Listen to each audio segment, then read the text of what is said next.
Bom, meus irmãos, boa noite, que a paz de Jesus esteja com todos nós e que os bons espíritos possam nos auxiliar nesta missão de estudar um pouco mais do Livro dos Espíritos. Na semana passada, na quarta-feira, nós estudamos as questões 8.1, 8.2 e 8.3.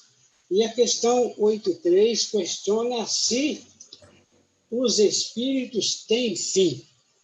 E a resposta é clara: não. Os espíritos são eternos, têm princípio, mas não têm fim, e caminham numa evolução por toda a eternidade. E encerra dizendo o seguinte: dissemos que a existência do espírito não tem fim. É tudo o que podemos dizer por enquanto. E a questão número 8.4, Allan Kardec pergunta ao espírito da verdade: os espíritos constituem um mundo à parte, fora daquele que vemos? Bom, se nós não vemos os espíritos, será que eles estão onde? Será que é um planeta diferente? Será que é um mundo diferente? Onde os espíritos desencarnados habitam? E a resposta é sim. O mundo dos espíritos ou das inteligências incorpóreas. Ou seja, existe uma dimensão onde nossos olhos físicos, nossos olhos da carne, não é capaz de penetrar, e ali esses espíritos habitam. E onde fica isso? Nós chamamos no Espiritismo de quarta dimensão, que a terceira dimensão é a nossa do mundo físico. E essa quarta dimensão pode estar desde ao nosso lado, ao nosso derredor, como diz o nosso irmão Antônio, e às vezes à distância. Existem verdadeiras colônias, verdadeiras cidades espirituais, onde habitam e se instruem milhares, milhões de espíritos. Existem essas colônias pelo planeta inteiro. E a questão número 8.5, Kardec pergunta: qual dos dois mundos, o mundo espírita ou o mundo corpóreo, é o principal na ordem das coisas?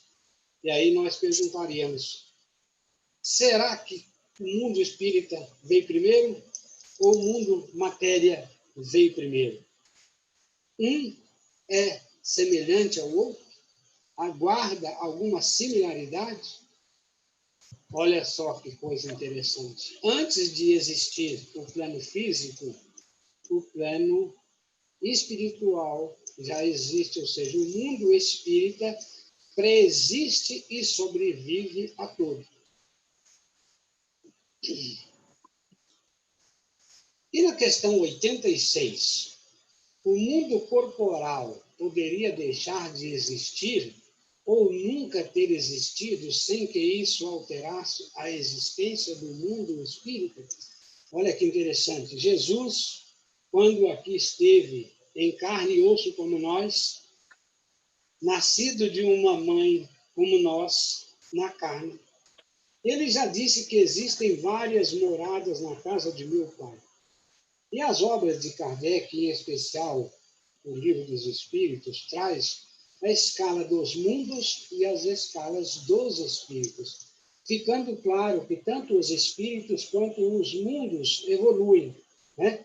São várias as escalas, vários os níveis para nós espíritos e vários mundos também em termos de nível de progresso, desde os mundos primitivos até os mundos angélicos ou divinos.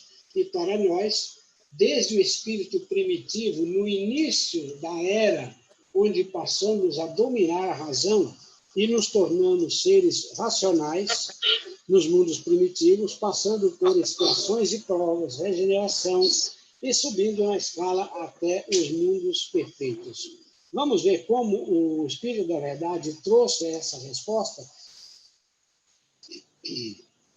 De certo, eles são independentes, contudo é incessante a correlação entre ambos, porquanto um sobre o outro incessantemente reagem ou interagem. Então, os dois mundos, o mundo espírita e o mundo corpóreo, existem. Mas, quando um mundo primitivo, não, vamos dizer que não é mais necessário para os espíritos, ele chega ao seu fim.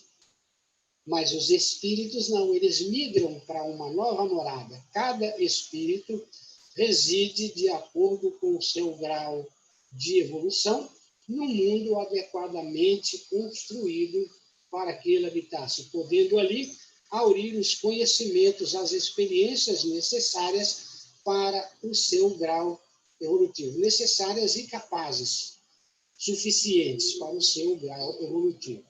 Ou seja, os dois mundos existem, contudo, o mundo corpóreo deixando de existir, os espíritos e a residência dos espíritos continuam existindo. E na questão 87, ocupam os espíritos uma região determinada e circunscrita no espaço? Parece-me que até a gente já adiantou um pouquinho nisso. Vamos direto para a resposta. Estão por toda parte.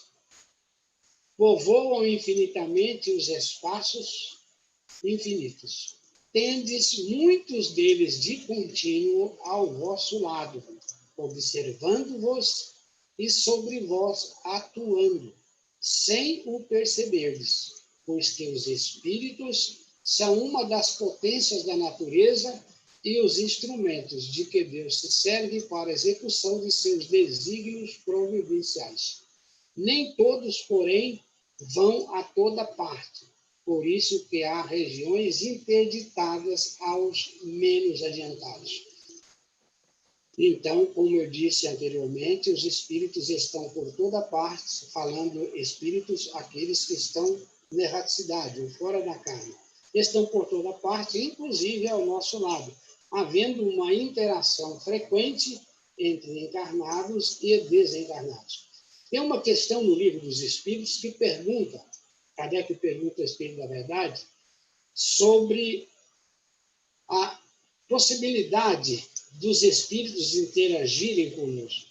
E a resposta é, na realidade, são eles quem vos dirigem.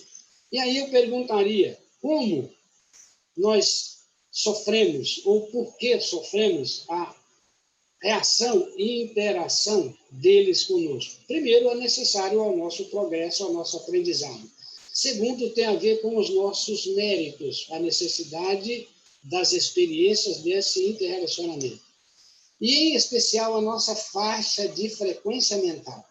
Nós nos ligamos a espíritos que estão, vamos dizer, semelhantes em grau de evolução, em vontades, em desejos conosco.